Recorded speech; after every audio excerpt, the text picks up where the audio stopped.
Hi കൂട്ടുകാരെ, സെലം ബ്ലൗസിലേക്ക് സ്വാഗതം. ഇതേപോലെ 2 ഏത്തപ്പഴം എടുത്തിട്ടുണ്ട്. ഇത് വെച്ചൊരു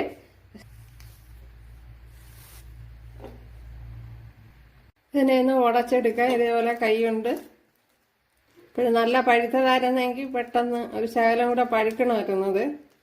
നല്ല പഴുത്ത പഴമാണ് നല്ലത്. കണ്ടെല്ലാം ഉടച്ചെടുത്തിട്ടുണ്ട്. ഇത് കടലമാവാണ്.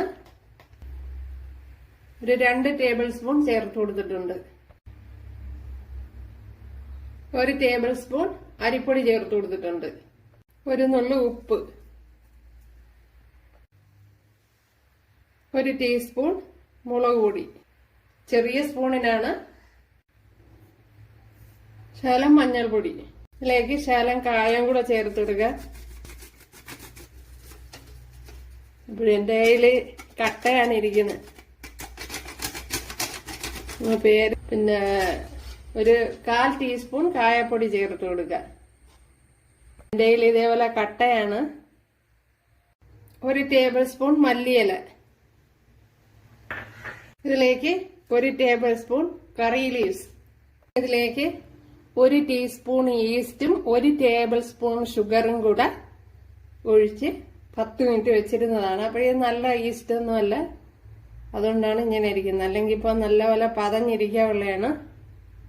പിന്നെ ഈസ്റ്റ് ഇല്ലാത്തവര് സോഡാപ്പൊടി ചേർത്ത് കൊടുത്താലും മതി.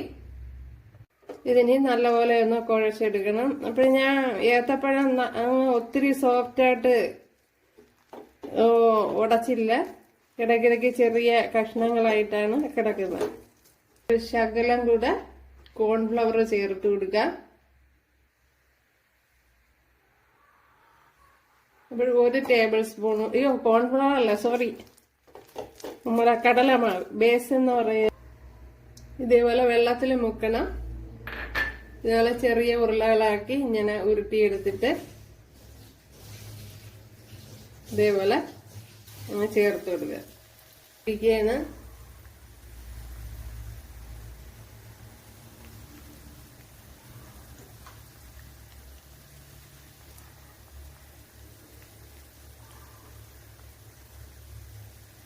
അപ്പോഴും മൂത്തില്ല, കുറച്ചുകൂടെ ഒന്ന് മൂക്കണം.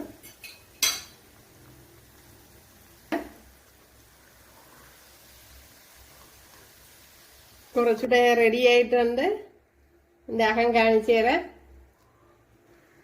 നല്ല അടിപൊളി, അതേപോലെ ടേസ്റ്റും കാര്യമായിട്ടുണ്ട്.